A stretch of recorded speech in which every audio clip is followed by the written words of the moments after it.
Hi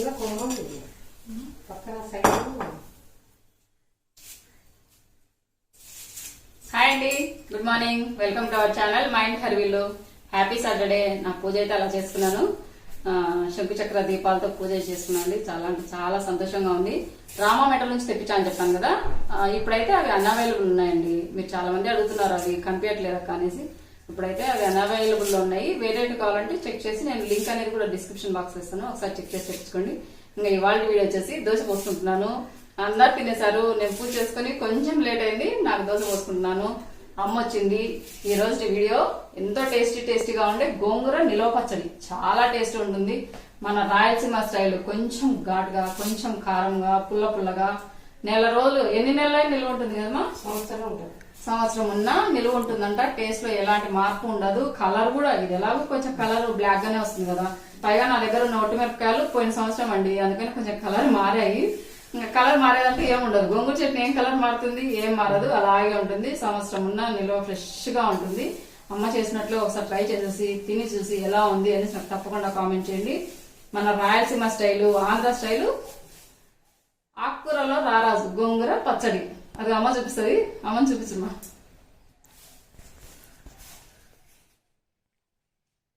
hi చెప్పమ్మా. అది గోంగూర కరేపాకు ఇప్పుడు చెట్టు మీద తీసుకుని వచ్చినాను. అంతా ఒలిసినాను. కరేపాకు కూడా వేడి చేయాలమ్మా. కరేపాకు, ధనియాలు. ఇది మన మొక్కదండి. నాకైతే ఎంతో బాధ లేసింది ఇంత కరేపాకు నుంచి. ఒట్టి కరేపాకు అయితే చాలా బాగుంటుందండి. ఒట్టి కరేపాకు లేదు కదా, బాగా వాష్ చేయాలి. ఇంకా గోంగూర వచ్చేసి గోంగూర ఎన్ని కట్టలమా? అది 8 కట్టలు. 8 కట్టలు గోంగూర అండి. పట్నం గోంగూరనా ఏం గోంగూర? పట్నం గోంగూర అండి. 8 కట్టలు గోంగూర అండి, పట్నం గోంగూర. నిన్న బాగా వాష్ చేసేసి పేపర్ మీద రాత్రంతా ఆరబెట్టేసరికి కొంచెం వాక్ అనేది ముసుకుపోయింది. దీంట్లోనే కొంచెంగా చింతపండు యాడ్ చేసింది. చింతపండు ఎంత వేసింటావమ్మా? ఒక 50 గ్రామ్స్ పైన చింతపండు యాడ్ చేసిందండి. చింతపండు కంపల్సరీ వేయాలంటండి. ఇది కొంచెం పులుపు ఉంటుంది కదా, ఈ పులుపుకు ఆ చింతపండు బ్యాలెన్స్ అవుతుందంట. 8 కట్టలు అంటే ఇది ఒక కేజీ ఉంటదమ్మా గోంగూర. 1 కేజీ మైన ఉంటుందండి గోంగూర. కట్టలతో లేకుండా ఇట్లా పట్టుకొని చూస్తే ఈ టబ్బు కాకుండా 1 కేజీ బాగుంటుంది గోంగూర. దాంట్లోకి ఒక 50 గ్రామ్స్ ఇలా చింతపండు యాడ్ చేసింది. ఇదంతా బాగా వాష్ చేసినదేనండి. ఇంకా మిరపకాయలు వచ్చేసి ఎండు మిరపకాయలు చెప్పాను కదా మీకు. కలర్ చూడండి. ఈ తాలింపులో కొంత వాడుకుంటానండి. ఇలా ఏమన్నా పొడులు చేసుకోవాలన్నా ఇలా చట్నీలో కొంత వాడుకుంటాను. ఇవన్నీ ఉంటాయి. ఇవి మనం అందాజుని బట్టి చూసుకోవాలండి. కారం ఎక్కువగా లేవు, అందుకని ఎక్కువగా తీసుకుంది. అందాజుని బట్టి అర్ధ కేజీ ఉంటాయండి ఇవి. ఇవన్నీ ఎలా చేసుకోవాలనేది ప్రాసెస్ అమ్మ చూపిస్తుంది.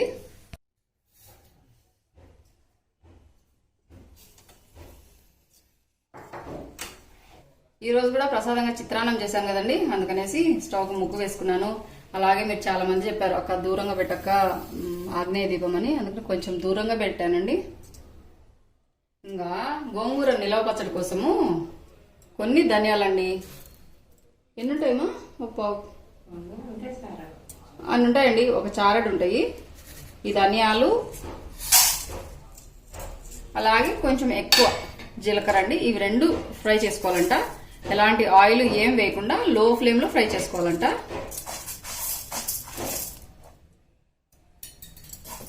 ఇంకా ఎండుమిరపకాయలు సపరేట్ గా వేయించాలా? కొంచెం నూనె వేసి వేయించాలా? దీంట్లోనే వేయాలా లేదా సపరేట్? కరివేపాకు కూడా సపరేట్ గా వేయించుకోవాలంట అండి, ఆయిల్ లేకుండా. ఫస్ట్ ఇవి వేయించాక అవి కూడా వేయిస్తాను. బాగా వేగిపోయాయండి, తీసుకుంటున్నాను. ఇదే పెన్నంలో ఆయిల్, ఎలాంటి ఆయిల్ వేయకుండా ఓన్లీ కరివేపాకండి. ఇది కొంచెం ఒట్టిగా కావాలి.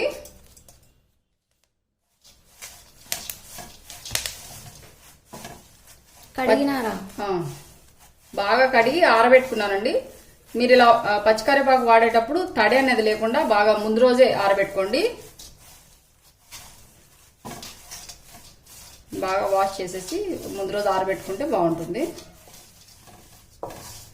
ఇదిగోండి కొంచెం టైం పడుతుందండి పచ్చికరేపాకు కదా. అదే ఒట్టి కరేపాకు అనుకోండి మనము మిరపకాయలతో పాటు వేసినా సరిపోతుంది. పచ్చిది కదా కొంచెం దీంట్లో ఉన్న తేమ అంతా పోవాలి. ఇలా ఇవి ఎలాగో ఇట్లా నలిస్తే నలగవు కదా, కొంచెం సేపు వేయించుకోవాలి. తేమ అంతా పోవాలన్నమాట.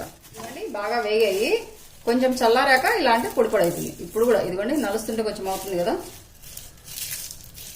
ఇదిగోండి ఇలా. ఇది చల్లారేసరికి ఇంకొంచెం పలపలా అంటది. ఇంకా పక్క తీసుకుంటున్నాను.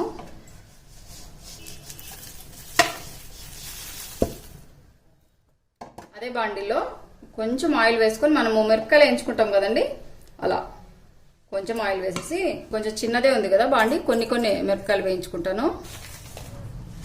ఫ్లేమ్ అనేది లో ఫ్లేమే పెట్టుకోవాలండి. మిరపకాయలు మాడిపోతే మళ్ళీ చేదు వస్తుంది కదా పచ్చడి. పడతాయినా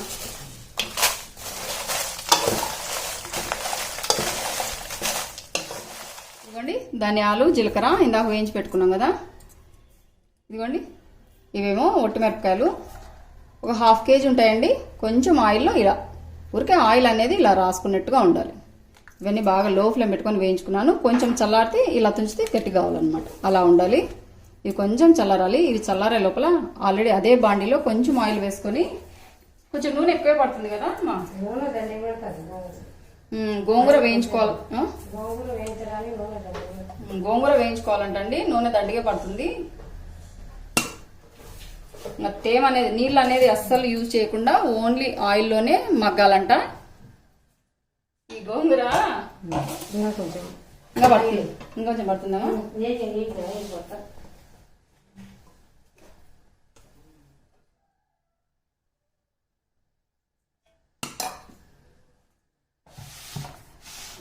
కేజీ మైన ఉందండి గోంగూర. ఈ గోంగూర నిన్న నైట్ వదినమ్మ సీరియల్ వచ్చినప్పుడు, వదినమ్మ సీరియల్ అప్పుడు స్టార్ట్ చేసినాం అనమాట. కళ్యాణం అయిపోయేంత వరకు గోంగూర వచ్చడమే జరిపోయింది. ఏళ్ళు నొప్పులు తీసినాయి ఉండేది గోంగూర. సీరియల్స్ బాగా వస్తుందండి అమ్మ. పగులు చూడదు రాత్రికి అనమాట. రాత్రికే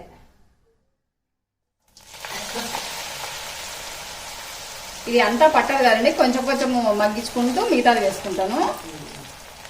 నేనైతే కార్తీక దీపం చూస్తాను. ఆ డాక్టర్ బాబు ఆ వంటలక్క ఎప్పుడు కలుస్తారో ఏమో. ఈరోజు కలుస్తారులే, ఈ ఎపిసోడ్ లో కలుస్తారులే అంటే డైరెక్టర్ లిస్ట్ పెట్టింటాడు.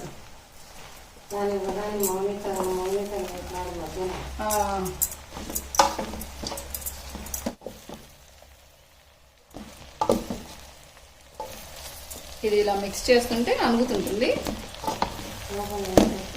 లోపల పోతే కొద్ది కొంచెం అవుతుంది కదా, అప్పుడు మిగతా వేసుకుంటే సరిపోతుంది. ఇదిగోండి 8 కట్టల గోంగూర మొత్తం లో ఫ్లేమ్ పెట్టేసి అప్పుడప్పుడు మూత పెడుతూ తీస్తూ కలబెడుతూ, ఇదిగోండి ఎంత అయిందో. కొంచెం ఆయిల్ ఎక్కువే పడుతుందండి. నేను ఫస్ట్ కొంచెం వేసాను, తర్వాత మళ్ళీ వేసాను, తర్వాత మళ్ళీ వేసాను. ఆయిల్ లేకుంటే అడుగు మారుతుంది అనమాట. మనం నీళ్ళు యాడ్ చేయలేదు కదా. మనము ఏమి వేయకుండా అచ్చము గోంగూర అయితే వేగదు కదా, అడుగు మాడిపోతుంది. అందుకనేసి అడుగున ఆయిల్ ఉండేటట్టు చూసుకుంటూ కొంచెం కొంచెంగా యాడ్ చేసుకుంటూ నేను 1 కప్పు మైన ఆయిల్ వేసానండి. కొంచెం సుమారైన కప్పు మైన వేసాను. కొంచెం ఆయిల్ ఎక్కువే పడుతుంది. మనం సపరేట్ గా మళ్ళీ తాలింపులో నూనె పోయడం అది ఏం ఉండదు కదా, ఓన్లీ దీంట్లోనే వేస్తాం కదా. కొంచెం ఆయిల్ ఎక్కువే వేసుకొని చేసుకోవాలి.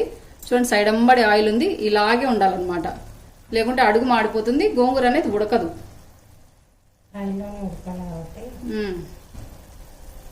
సన్న మంట పెట్టుకొని మూత పెట్టేసి లో ఫ్లేమ్ లో గోంగూర అనేది బాగా నలగాలన్నమాట. మనం గ్రైండర్కి వేసినప్పుడు మెత్తగా అవుతుంది కదా, అలా నలిగేంత వరకు అప్పుడప్పుడు ఇలా అమ్మ మిక్స్ చేస్తుంది కదా, ఇలా మిక్స్ చేసుకుంటూ మగ్గించుకోవాలి. ఆయిల్ అయితే కొంచెం ఎక్కువ పడుతుందండి. కొంచెం చట్నీ వేసుకున్నా ప్లేట్ అన్నంలోకి బాగా కలిసిపోతుంది. మూత పెట్టేసి కాసేపు మగ్గించుకుంటాము. ఇదిగోండి ఇవన్నీ మిక్సీకి వేసుకోవాలి. ఒకటేసారి పడవు కదా. ఫస్ట్ ఈ ధనియాలు జీలకర్ర కరివేపాకు వేసుకొని కొన్ని ఎండుమిరపకాయలు వేసుకొని మిక్సీకి వేసుకుంటాను. ఇంకా దీంట్లో ఉప్పు అందు ఏమి యాడ్ చేయట్లేదండి. ఉప్పు అందు మనం గోంగూర గ్రైండర్కి వేసేటప్పుడే వేసుకోవచ్చు. ఫస్ట్ ఇవన్నీ కలిపి మిక్సీకి వేసుకోవాలి. కొన్ని యాడ్ చేసుకుంటూ మిక్సీకి వేసుకొని పొడి అవుతుంది కదా, మెత్తగా పొడి అలా చేసుకోవాలి. ఇవన్నీ మిక్సీకి వేసుకుంటాను ఫస్ట్. ఇలా ఉండాలండి. ఇట్లా అంటుంటే సౌండ్ వస్తుంది కదా, ఇలా ఉండాలన్నమాట. కరివేపాకు బాగా వేయించుకోవాలి, లేకుంటే తేమ ఉంటే గిన మళ్ళీ బూజు వస్తుంది అనమాట. ఇలా పొడి పొడిగానే ఉండాలి, ఇలా సౌండ్ వచ్చేలా మనం వేయించుకోవాలన్నమాట. ఇది కొంచెం కొంచెంగా వేసుకుంటూ మిక్సీకి వేసుకుంటాను. ఆల్రెడీ ధనియాలు జీలకర్ర బాగా మెదిగిపోయాయి.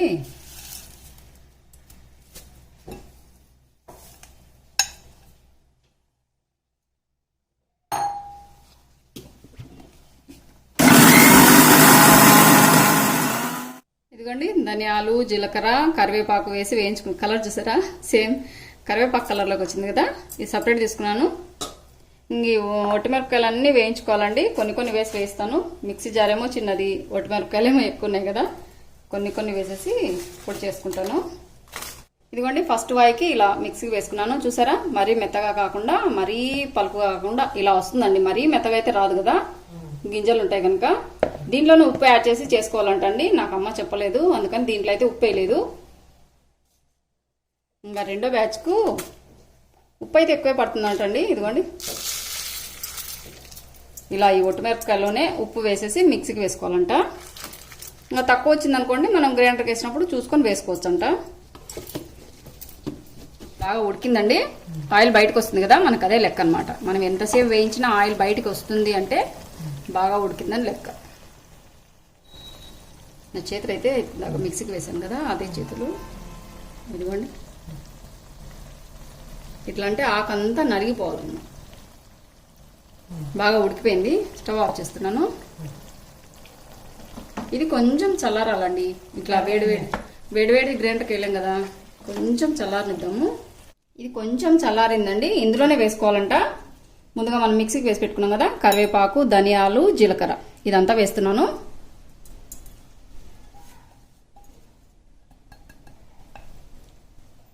తర్వాత ఎండుమిరపకాయలండి మిక్సీకి వేసాం కదా, ఇదైతే కొంచెం కొంచెం చూసుకొని వేసుకోవచ్చు, అంతా వేయకుండా కొంచెం మిగిలిస్తున్నాను. మళ్ళీ మన గ్రైండర్కి వేసాక టేస్ట్ చూసేసి కారం పొడి కావాలంటే ఇది మనం యాడ్ చేసుకోవచ్చు అనమాట. అందుకని సపరేట్గానే మిక్సీకి వేసుకోండి. ధనియాలు జీలకర్ర కరివేపాకు సపరేట్గా, ఓన్లీ ఎండుమిరపకాయలు వేయించుకునేది సపరేట్గా వేసుకోవాలి.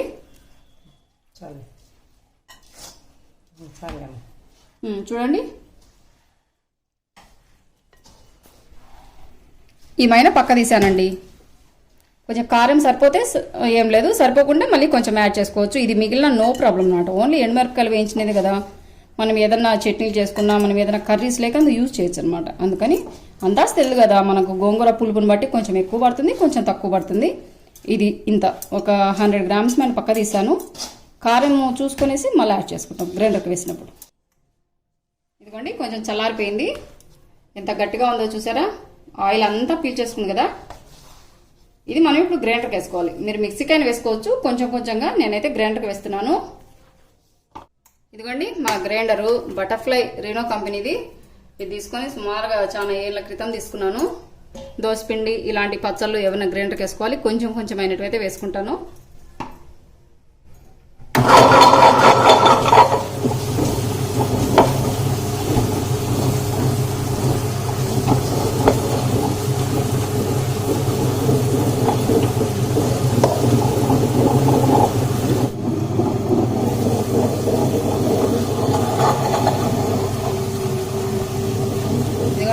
బాగా మెదిగింది. కొంచెం ఉప్పు కొంచెం కారం తక్కువైందండి. కొంచెం కారం తక్కువైంది కదా, ఈ మిక్సీ జార్లో ఇదే పొడి అండి, మిక్సీకి వేసి పెట్టుకున్నాం కదా ఎండుమిరపకాయల పొడి, తక్కువ ఉందన్నాడు. కొంచెం కారం పొడి వేసానండి, కొంచెం ఉప్పు వేస్తున్నాను. ఉప్పు కూడా తగ్గింది, అందుకని కొంచెం ఉప్పు, అలాగే ఎల్లిపాయలు అనమాట. అచ్చం ఇలాగే గ్రైండర్కి వేసామనుకోండి ఎల్లిపాయలు మెదగవు, పైగా గుండె అనేది తిరగదు కదా, అందుకని ఇలా మిక్సీకి వేసుకొని వేసుకోవాలి. కొంచెం ఎక్కువ వేసుకోండి వెల్లుల్లి రెబ్బలు, టేస్ట్ చాలా బాగుంటుంది. ఇవన్నీ మిక్సీకి వేసి గ్రైండర్లో కలపాలన్నమాట. ఇదిగోండి ఇలా కచ్చా పచ్చగా వేసుకోవాలి. మరి అలాగే రెబ్బలు రెబ్బలు వేసామనుకోండి గ్రైండర్ చిన్నది కదా, మెదగదు అనమాట, గుండు తిరగదు. ఇప్పుడు ఇందులోనే వేస్తున్నాను. ఇదంతా ఒక తిప్పు బాగా తిప్పుకున్నాక తోడుకుంటే సరిపోతుందండి. ఇల్లంతా గుమాలిస్తుంది వాసన. ధనియాలు అన్ని వేసాం కదా, చూడండి మనం ఆయిల్ చూడండి ఎలా చేతికైందో, ఇలాగే కొంచెం ఆయిల్ ఎక్కువ వేసుకొని చేసుకోవాలండి. గ్రైండరే ఉండాలి అనేది ఏం లేదండి, మిక్సీకైనా వేసుకోవచ్చు. ఇలా కొంచెం పాయలు కనిపిస్తుండాలన్నమాట. మొత్తం బాగా మెదిగిందండి, ఇంకా గ్రైండర్ బంద్ చేస్తున్నాను. ఇలాగే ఉండాలండి, అక్కడక్కడ వెల్లుల్లి కనిపిస్తున్నాయి, కచ్చా పచ్చగా మిక్సీకి వేసుకున్నాను. ఇది ఇంకా గ్రైండర్లో కూడా మెదగలేదనమాట. ఇలా అన్నంలోకి వేడివేడి అన్నంలో ఇలా వెల్లుల్లి కనిపిస్తున్నాయి కదా, ఇలా గోంగూర చట్నీ కలుపుకొని తింటే చాలా అంటే చాలా టేస్టీగా ఉంటుంది. పైగా ఇప్పుడు గోంగూర కొంచెం రేట్ తక్కువే ఉంది లెక్క కదమ్మా, కట్ట 5 రూపాయలు అంటండి. ఇలా గోంగూర రేట్ తక్కువ ఉన్నప్పుడు తెచ్చుకొని బాగా వాష్ చేసి ఇలా చేసుకొని పెట్టుకున్నాం అనుకోండి, సంవత్సరం పొడుగుతూ ఉంటుంది. ఇంకా మొత్తం బౌల్లోకి తీసుకుంటాను. ఇదిగోండి వేడి అన్నము, ఫ్రెష్గా చేసిన గోంగూర నిల్వ పచ్చడి. ఇంకొంచెం అమ్మకు పెట్టించాను. చూడండి కలర్ చూసారా, ఆయిల్ చూడండి ఇలాగే ఉండాలి, పైన తేలకూడదు అనమాట, ఆయిల్ ఎక్కువ తేలకూడదు. బయట ఉందనుకోండి ఇలాగే ఆరిపోతుంది అనమాట. నేనైతే ఫ్రిడ్జ్లోనే పెడతాను, బయట ఉన్న ఎన్ని రోజులున్నా ఫ్రెష్గా ఉంటుంది. అయితే మనము తడి చేతులు తడి గంట అని పెట్టకూడదు అనమాట. ఇంకా చెక్క ఉంటాయి కదా, అవి వాడుకుంటే చాలా మంచిది. కొంచెం వెల్లుల్లి రెబ్బండి పైన ఇలా గార్నిషింగ్ లాగా పెట్టాను. కొంచెమైనా సరిపోతుందండి, ప్లేట్ అన్నంలోకి సెట్ చేశాను ఇందాక. ఇదిగోండి నాకైతే నోట్లో నీళ్ళు ఉడుతున్నాయి. మనందరికి ఇష్టం కదా, కొంచెం నెయ్యి వేసుకొని కలుపుకొని తింటే చాలా అంటే చాలా రుచిగా ఉంటుంది. ఇదిగోండి ఎంతో టేస్టీగా ఉండే గోంగూర నిల్వ పచ్చడి. ఈ విధంగా ట్రై చేసేసి తిని చూసి ఎలా ఉంది అనేసి నాకు తప్పకుండా కామెంట్ చేయండి. అదండి వాళ్ళ వీడియో. ఈ వీడియో కనుక నచ్చినట్లయితే లైక్ చేయండి, షేర్ చేయండి, సబ్స్క్రైబ్ చేయండి మన ఛానల్ను. బెల్ ఐకాన్ కొట్టడం మాత్రం మర్చిపోదండి. ఇలాగే మంచి మీకు యూస్ఫుల్ ఇంకో వీడియోతో మీ ముందుకు వస్తాను. అంతవరకు సెలవు. Thank you for watching. Bye అండి. మీకు ఒక ముద్ద.